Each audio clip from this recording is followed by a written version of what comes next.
I ride with you then, bring the troops in. Fuck around and let them loose then. We'll give them blues then. Fucking call me Bobby Blue. How's it going, guys? Welcome back to my channel. This is going to be a really fun video for me to showcase, because this was a new hobby that I started getting into, and it primarily deals with collecting vinyls. So what started this exactly? Well, my friend, we were several friends actually. We did a kind of a Secret Santa, and one of my Secret Santa decided to give me two things.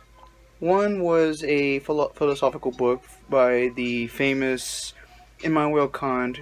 Another thing he gave me is actually right here.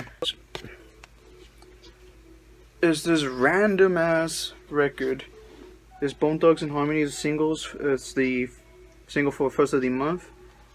And then you got the back cover. It actually comes in like different versions. This is the radio edit, the instrumental, and it also is done a cappella. And then there's also another song called Die Die Die. This is something that he just gave to me randomly, and this is actually an original like 1995 pressing. But the thing is, I didn't even own a goddamn record player, so I couldn't play the damn thing. So it took me like at least a year before I actually owned an actual record player to play this. And since then, I started collecting vinyls here and there. So I'm gonna just show you the beginning of my vinyl collection. It's not too much, but I would like to at least showcase and also discuss my thoughts for some of these albums, because the first thing I want to do is, if you do want to start a vinyl collection, is to get albums that you actually, like to play, albums that you enjoy. And also, if the records or the vinyls are just the standard black, I won't showcase it, but there are some vinyls here that are actually colored that I'd like to show out. And yeah, let's go get onto this. First record that I actually purchased, I decided to get, it was a used copy. It is Drake's Take Care album. And this is really, and I mean a really, really bad condition.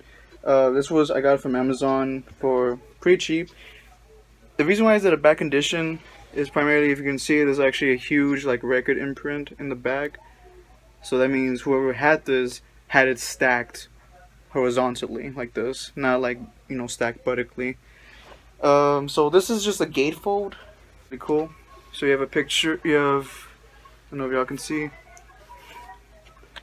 You got Drake and some liner notes here, and also a little message for people, shout outs in here.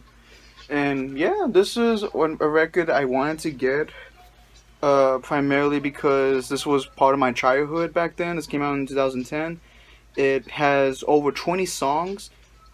Majority of them, if not all of them, are amazing to listen to, and for some reason, I don't know, I actually love going back to this. I still think this is his #1 album to date. You even got shit like Nothing Was the Same, fucking Thank Me Later, even something as underrated as Views. His new materials hasn't been all that. It's been hit or miss to me, but this right here would never change. My favorite songs off of this album would have to be Shot For Me, Headlines, Marvin's Room. What else we got? Lord Knows, Doing It Wrong, and The Ride. And all of this also introduced me to The Weeknd as well, since he actually co-wrote some of these songs. Next record that I decided to get is Big Sean's I Decided. This is I think this is a 2016 release by Big Sean. This is a really, really beautiful introspective album that Big Sean released, and recently we've been getting singles from Big Sean. We got Overtime and Single Again, where he kind of experienced a breakup. I'm assuming we're getting another introspective album from him.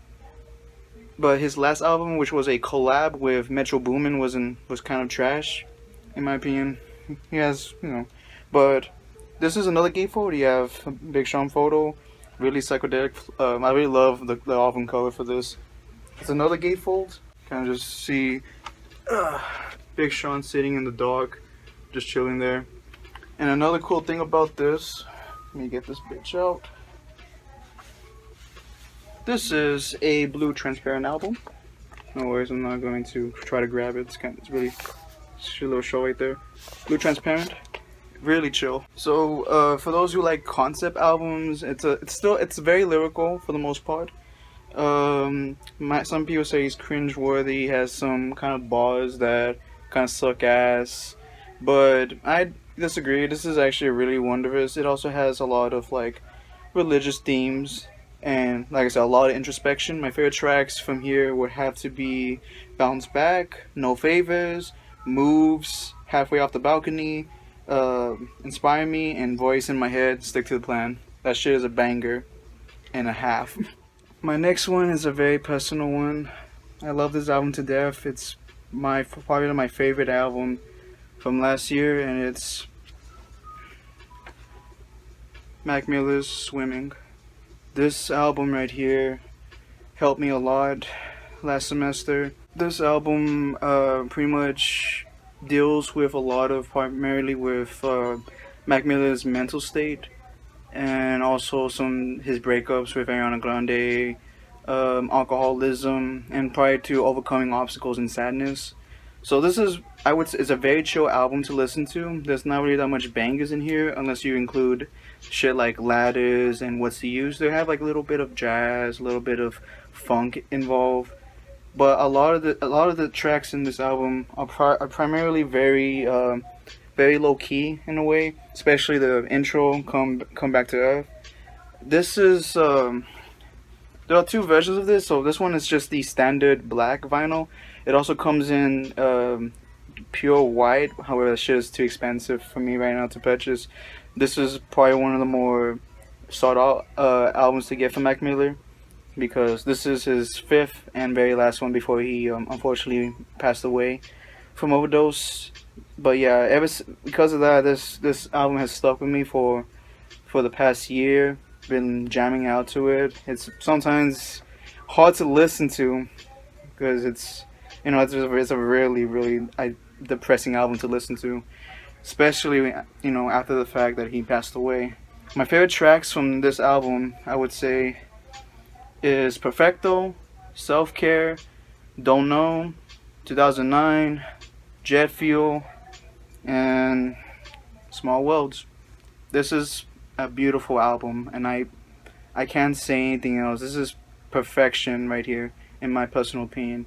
Please, if you have not listened to Mac Miller's music, this is a good way to start out, to remember his name. Let me tell you something. If it wasn't for Mac Miller's album last year, this album would have been probably the best rap album of all time. And I mean, a lot of people would put this on the list too, because I don't blame them. This shit is fucking hard. This is Denzel Curry's Taboo album. You got right here is the dark side of the of the album, and in the back you got the gray side. And then if you look inside this, you got the sleeve, you got the light side. Light cover. So if y'all don't know, before he released the entire album, he released this into 3 acts. First light, gray, and dark. I did a reaction video for each part. That's what pretty much started my reactions. And holy crap, I got a lot of likes for that one, a lot of views, especially the dark portion. Because man, the dark portion was insane. Another good thing about this vinyl is that it's really cheap. Now you get a really cheap vinyl and has good music.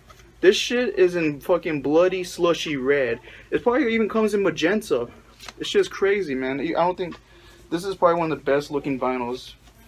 In terms of sound, however, this vinyl or this record has a bunch of different sounds. To put it into perspective, each act pretty much displays the sound of these acts. Light is a lot more carefree, it's more chilled. Gray is a little bit on the gray area, where it's kind of in between, so it gets a little bit darker. Some of the lyrics are pretty crazy, and then the dark section gets insanely heavy. I'm talking like murder, I'm talking drug abuse, like fucking Denzel Curry goes off, man. Like if you listen to shit from like Black as Balloons, Perks, Vengeance, and the final track, Black Metal Terrorist, This is one of the hardest records you will ever listen to. One of the hardest fucking rap albums you will listen in your life. My favorite tracks is the entire fucking Dark part. Black Balloons, Sumo, fucking Sirens, Mad I Got It.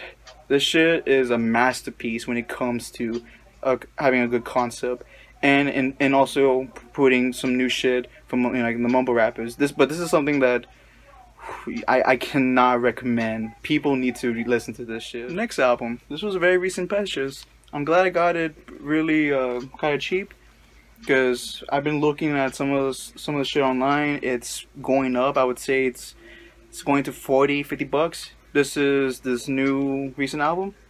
Is it actually right? Oh, right. Ariana Grande's Thank You Next. This is the Target exclusive.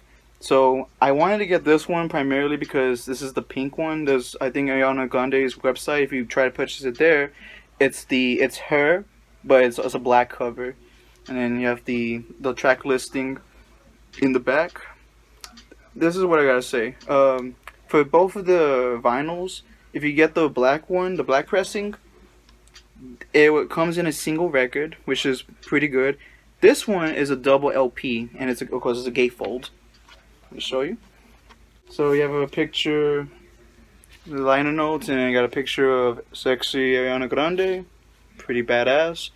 Another badass thing about this Target exclusive, it's another colored one. This is a very, and I mean fucking crazy, barely transparent vinyl. It pretty much see-through.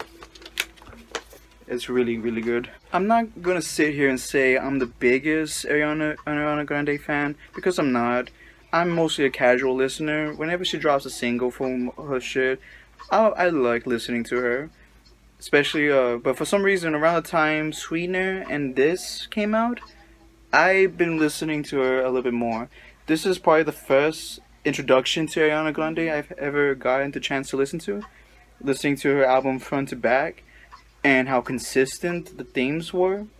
I gotta say, like, this is probably her best work up to date. It's also very dark in terms of not only just production but lyrical content, as it deals with like pretty much with mental illness, as well as trying to deal with a lot of shit, criticism from fans, critics, and trying to put herself together, because she dealt, as you know, Ariana Grande has been dealt with PTSD, anxiety, and depression, primarily with the attacks from whenever she was like a concert in London, I believe, and as well as her ex Mac Miller passing away.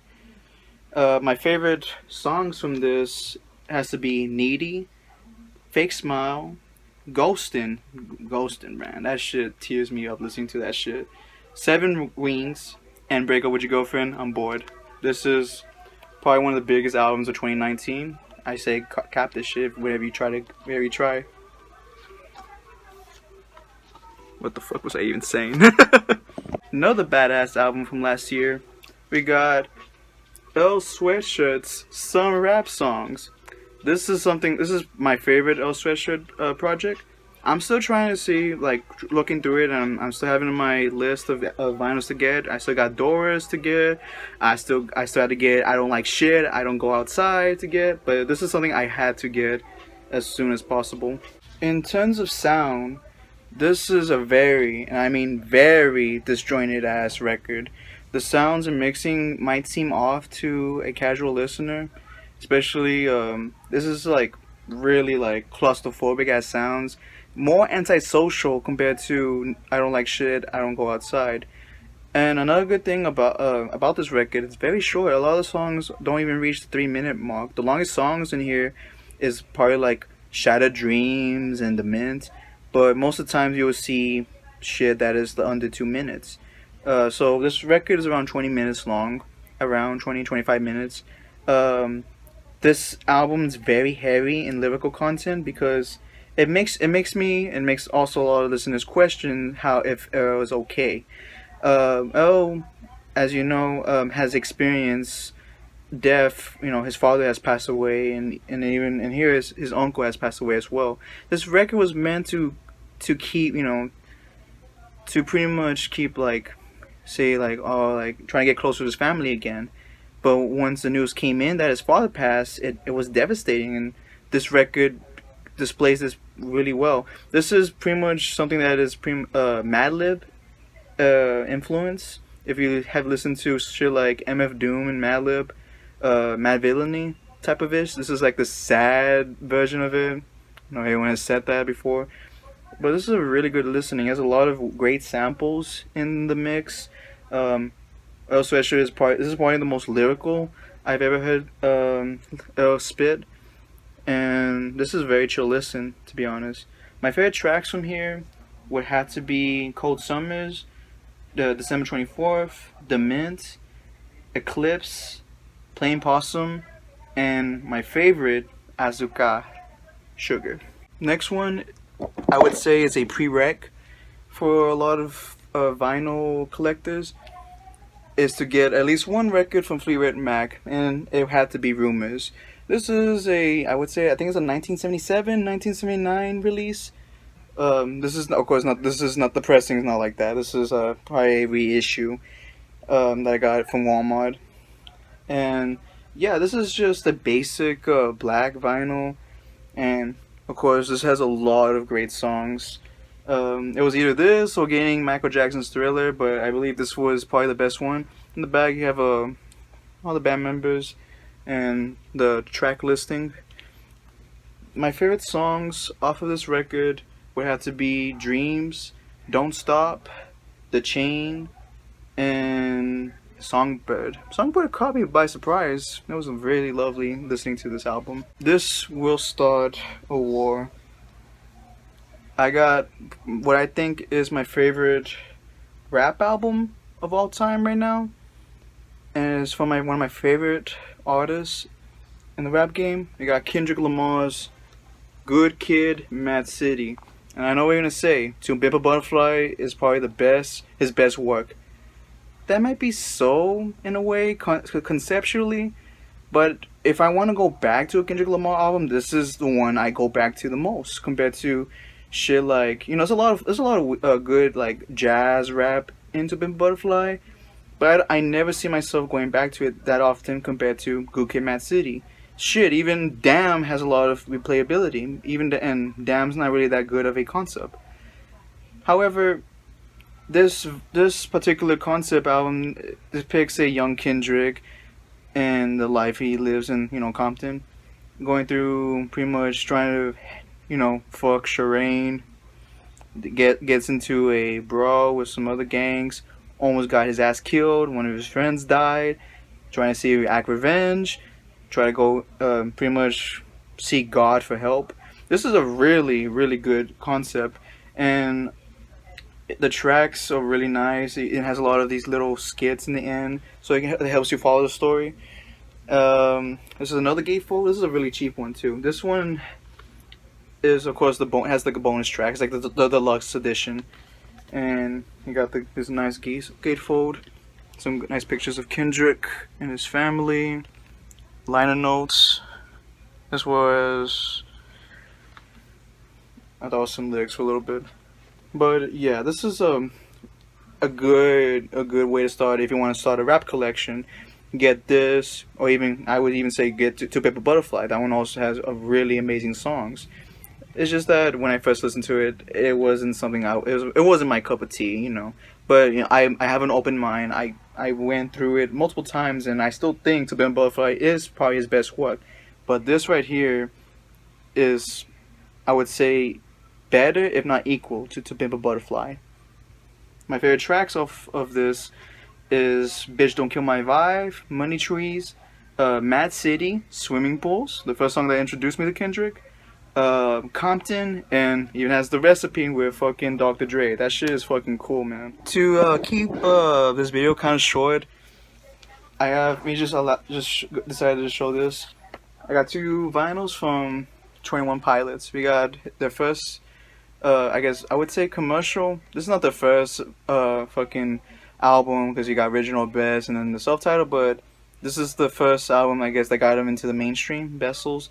You got the grandfathers in the back, and you got the boys in their fucking skeleton jumpsuits just chilling there in the back. This is another color one. This is just another clear vinyl pressing. It's a good exclusive vinyl to have. Favorite tracks from this would have to be All to Sleep, Migraine, Car Radio, Screen, Fake You Out, Guns for Hands, and Truce, the final emotional track on this shit.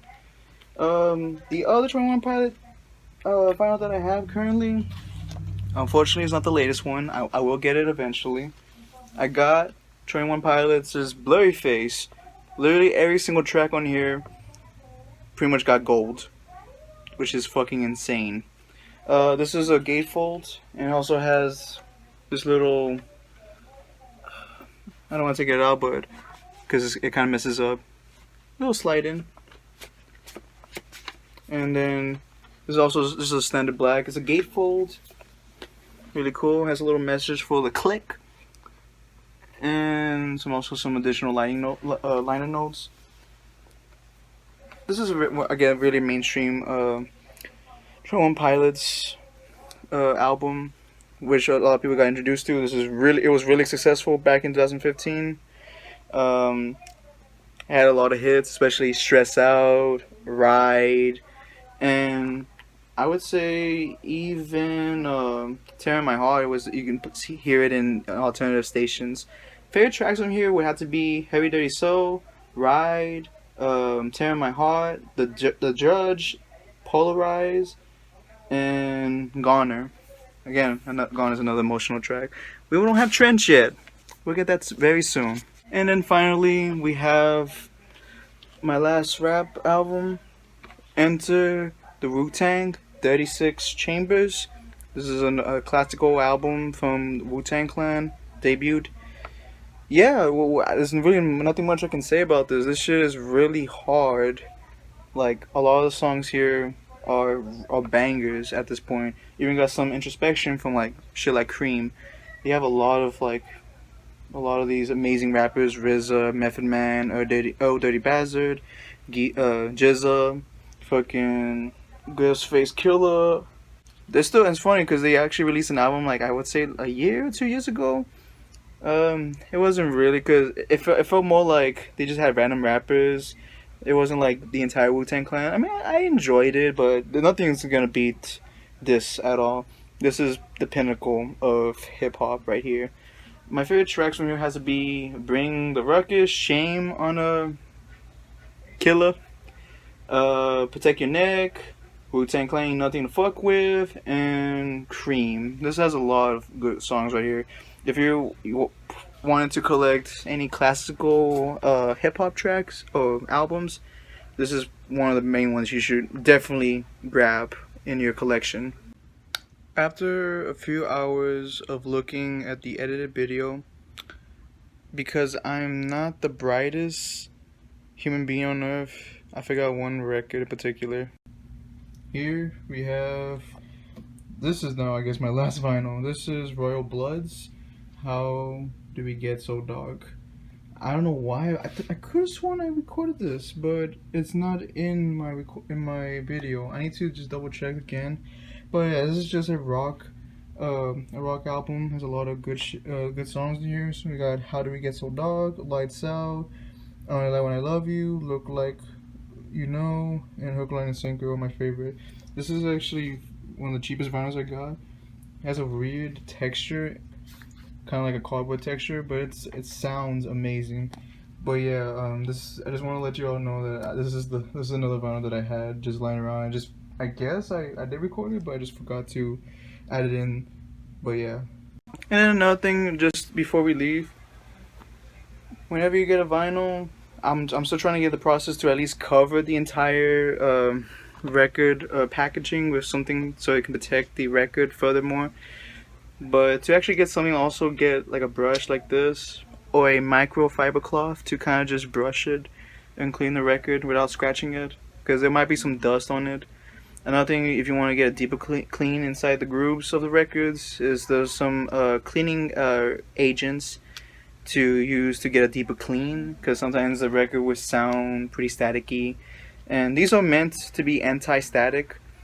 You pretty much just clean it and try to dust off all the excess dust that comes within the record, and that way protect your not only protect your records, but make sure they're in good sound qualities as well. I didn't realize that. You have to just do your research. So yeah, you can definitely grab something like this for like I would say $10, maybe even less. And I got a little pouch right here just to keep it protective as well. But yeah, this is my start of my vinyl collection. I got 13 records in total. My mother has some 45s just chilling around. I won't showcase those unless y'all want to. They're pretty bad condition because they were back in the 70s and 80s whenever she was a lot younger. And my record player does play 45s, but I don't like to showcase them because, like I said, they're really, really bad conditions. And they're mostly singles that some of them I don't even know at this point. But I will further update whenever I do have more vinyls in the future. If I get more, like say like 3 or 4, I won't make an entire video showcasing all of them again, shit like that. Hopefully I'll keep track, make more videos, not specifically with shit like rap and reaction videos, because I'm right back in college. I'm doing masters in biology. It's kind of overwhelming at this point, but I just started. It's just a case of just getting used to your working environment. And it's not too bad. It's the same school. I just need to kind of just keep track of my time management skills a lot more, and then having a job to go along with it. It'll be try to make it as healthy and positive as possible. I will try to actually do more videos regarding about what I work with, as well as some lessons here and there about in biology or even in chemistry as well, to have this channel be somewhat educational but not really. Some shit like that. But anyways, I hope you guys have a great day and good night, whatever the fuck, and I'll see y'all in the next video. Take care. Damn, it's fucking cringe as fuck.